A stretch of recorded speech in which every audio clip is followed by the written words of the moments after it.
फिर उन्होंने बोला जो हमको दे दो नहीं तो मार डालेंगे। इन्होंने हाथ पैर मारे और मेरे को घसीट के उधर ले गए। 7 अप्रैल 2026 की रात धार डिस्ट्रिक्ट के एक शान से गांव में घर के अंदर सब कुछ नॉर्मल लग रहा था, लेकिन अंधेरे के पीछे एक ऐसा राज छुपा था जो सुबह होते ही सब कुछ बदल देने वाला था। रात के करीब सब सो चुके थे, तभी अचानक घर के अंदर से आवाज़ आती है जैसे पति पत्नी के बीच फिर से झगड़ा हुआ हो। ज्योति नींद से जाग जाती है, उसे लगता है फिर से वही रोज का झगड़ा होगा, लेकिन इस बार कुछ अलग था। वो धीरे धीरे अपने भाई के रूम की तरफ बढ़ती है, दरवाज़ा खोलती है और जो वो देखती है उसके बाद उसकी ज़िंदगी पहले जैसी नहीं रहती। रूम के हालातों को देखकर उस पर सबको लगा ये एक लूट और मर्डर का केस है। घर में घुसकर किसी ने देव कृष्ण को मार दिया और उसकी वाइफ को बांध दिया। सब कुछ बिल्कुल परफेक्ट लग रहा था, लेकिन जैसे जैसे आप वीडियो में आगे बढ़ोगे तो आपको हैरानी के साथ साथ गुस्सा भी आ सकता है। लेकिन क्या सच में ये एक आम चोरी और मर्डर था या फिर एक ऐसा प्लान जिसमें हर एक चीज़ पहले से सेट की गई थी? हेलो दोस्तों, I am Sumit and you are watching a brutal murder case of Dev Krishna Purohit. इस कहानी की शुरुआत होती है मध्य प्रदेश के धार डिस्ट्रिक्ट से, जहां गोंदी खेड़ा चारण गांव में देव कृष्ण पुरोहित अपने परिवार के साथ रहा करता था, जो एक मसालों का व्यापारी था और इस काम से महीने की अच्छी खासी कमाई हो जाया करती थी। वो आसपास की मंडियों जैसे राजगढ़ और बतामर से मिर्च खरीदता था और इसे बाहर के स्टेट्स में सप्लाई कर दिया करता था। साथ ही देव कृष्ण के पास अच्छी खासी जमीन भी थी, जिस पर वो किसानों से खेती करवाता और खुद भी टाइम के अनुसार खेतों में काम करने के लिए चला जाया करता था। यानी परिवार में किसी चीज की कमी नहीं थी। फाइनेंशियली वो लोग काफी स्ट्रॉन्ग थे। एक तरफ मिर्च मसालों के व्यापार से अच्छी खासी कमाई हो रही थी तो दूसरी तरफ खेती से। देव कृष्ण बचपन से ही बहुत ज्यादा मेहनती था और अपने परिवार में इकलौता बेटा था, जिसने 2 साल की उम्र में ही अपने पिता को खो दिया था। एक्चुअली देव कृष्ण के पिता एक किराना व्यापारी थे और वो अपनी दुकान का सामान लेने के लिए इंदौर गए थे, लेकिन सफर के दौरान ही 26 जनवरी 1994 को अचानक वो चल बसे, जिसे उसका परिवार आज भी एक सस्पिशियस मानता है। पिता के जाने के बाद देव कृष्ण की मां के कंधों पर बच्चों की परवरिश और घर की जिम्मेदारियां आ गई थी, जिसे उन्होंने पूरी शिद्दत से निभाया और उसमें उनका साथ दिया देव कृष्ण के बड़े ताऊ लक्ष्मण पुरोहित ने, जिन्होंने अपने बच्चों की तरह देव कृष्ण और ज्योति की परवरिश की। उन्होंने उन दोनों को किसी भी तरह की कोई कमी नहीं होने दी। देव कृष्ण की मां ने अपने पति के कारोबार को आगे बढ़ाया। हालांकि परिवार के पास पहले से ही पुश्तैनी खेती की जमीनें थी और गांव में बड़ा और पक्का मकान था, तो इसलिए उन्हें फाइनेंशियली ज़्यादा दिक्कत नहीं झेलनी पड़ी। अपनी माँ और ताऊ के कंधों से काम के बोझ को कम करने के लिए देव कृष्ण छोटी उम्र से ही मिर्च मसालों के काम को संभालना शुरू कर देता है। हालांकि देव कृष्ण ने इसी दौरान पढ़ाई भी की, लेकिन जिम्मेदारियों की वजह से ज़्यादा एजुकेशन को हासिल नहीं कर पाया और अपना सारा ध्यान सिर्फ और सिर्फ बिजनेस में लगा दिया।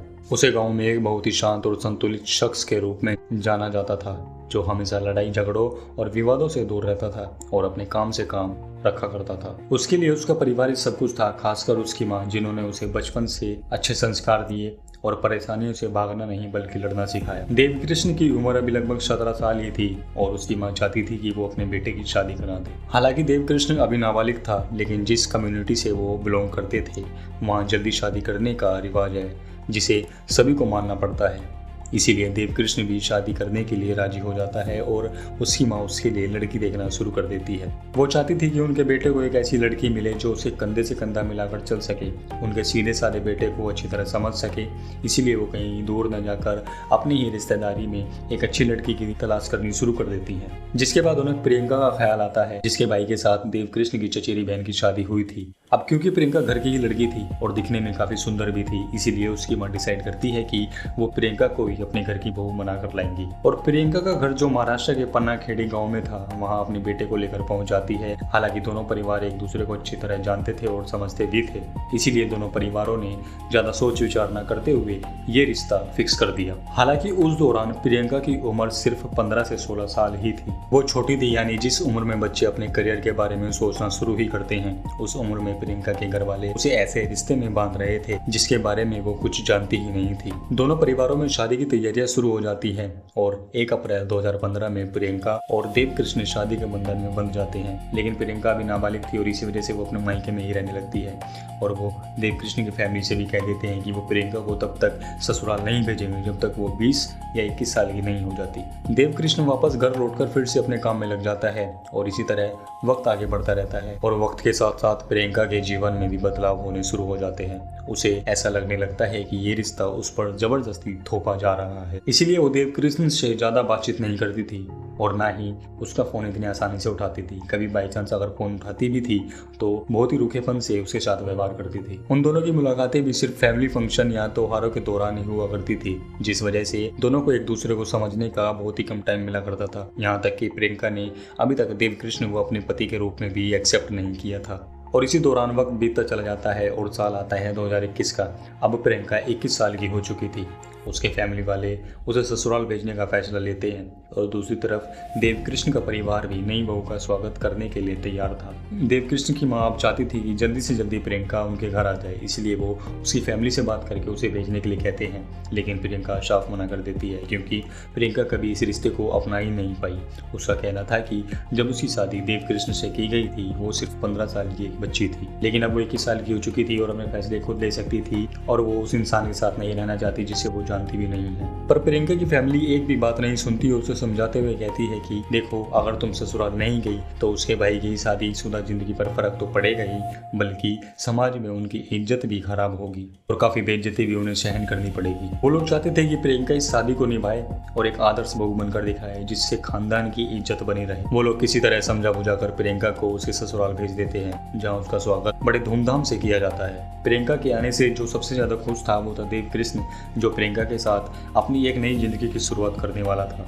इस फोटो में आप उन दोनों को एक साथ देख सकते हैं। देवकृष्ण प्रियंका की हर छोटी से छोटी ख्वाहिश का ध्यान रखता और उसकी हर बात मानता था। प्रियंका को अच्छे कपड़े, मोबाइल और कॉस्मेटिक का शौक था, जिसे देवकृष्ण बिना किसी शिकायत के पूरा कर दिया करता था। और जब भी प्रियंका देवकृष्ण से अपने मायके जाने की बात कहती थी तो वो उसे कभी रोका भी नहीं करता था।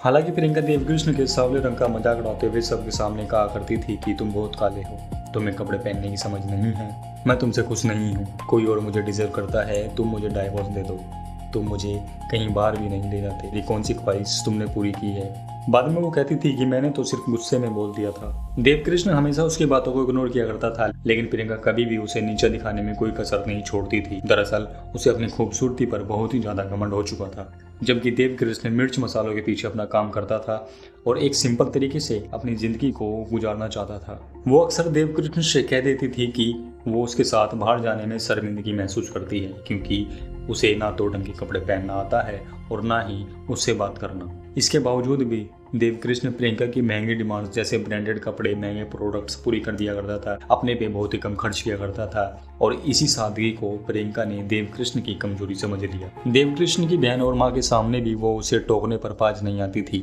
जिस वजह से उन्हें भी प्रियंका की बात बहुत बुरी लग जाती थी। पर देवकृष्ण सिचुएशन को संभाल लेता था क्योंकि एक्चुअल में वो प्रियंका से बहुत प्यार करता था। लेकिन ये सॉफ्ट कॉल प्रियंका के मन में कतई नहीं थी। धीरे धीरे 4 साल और बीत जाते हैं और अब साल आता है 2026 का। 6 और 7 अप्रैल की रात घर वालों को प्रियंका के रोने और चिल्लाने की आवाज़ सुनाई देती है।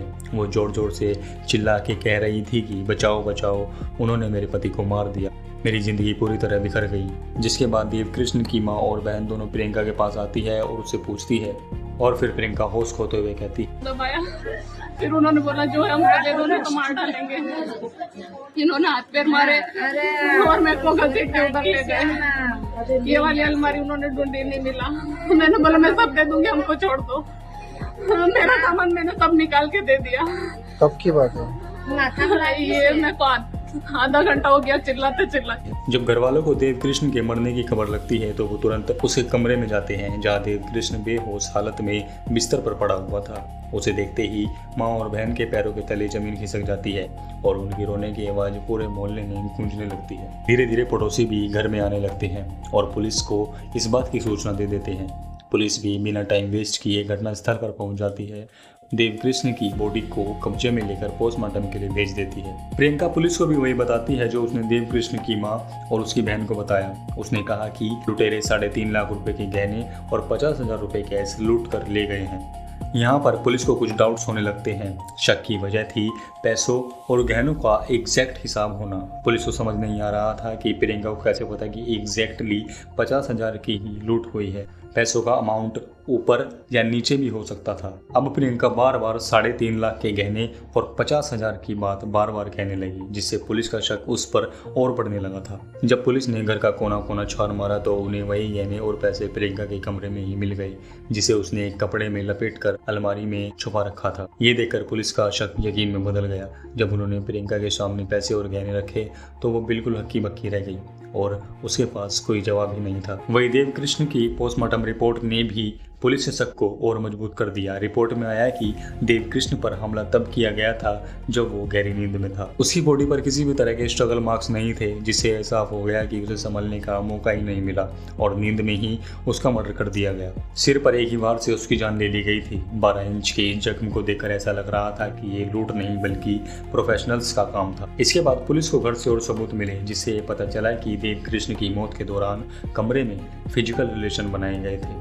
अब ये सब जानने के लिए पुलिस प्रियंका से उसका फ़ोन मांगती है, लेकिन प्रियंका कहती है कि उसका फ़ोन वही बदमाश लेकर चले गए। जब नंबर के जरिए लोकेशन ट्रैक की गई तो पता चला कि फ़ोन घर के ही आसपास कहीं पड़ा हुआ है। पुलिस ने वहाँ तलाशी ली और प्रियंका का फ़ोन वहीं छुपा हुआ मिला। ये पुलिस के लिए तीसरा सबसे बड़ा सबूत था। फ़ोन की कॉल लॉग चेक की गई तो एक ऐसा नंबर सामने आया जिससे वो रोज बात किया करती थी और देवकृष्ण की मौत का प्लान लगभग 10 दिन पहले ही बना लिया गया था। जब पुलिस ने उस नंबर को ट्रेस किया तो कमलेश का नाम सामने आया, जिसके साथ प्रियंका का पिछले 7-8 साल से अफेयर चल रहा था। पुलिस ने प्रियंका और कमलेश दोनों को गिरफ्तार कर लिया। पहले दोनों ने एक दूसरे को पहचानने से भी इनकार कर दिया, लेकिन जब पुलिस ने सबूत दिखाए तो दोनों ने अपना जुर्म कबूल कर लिया।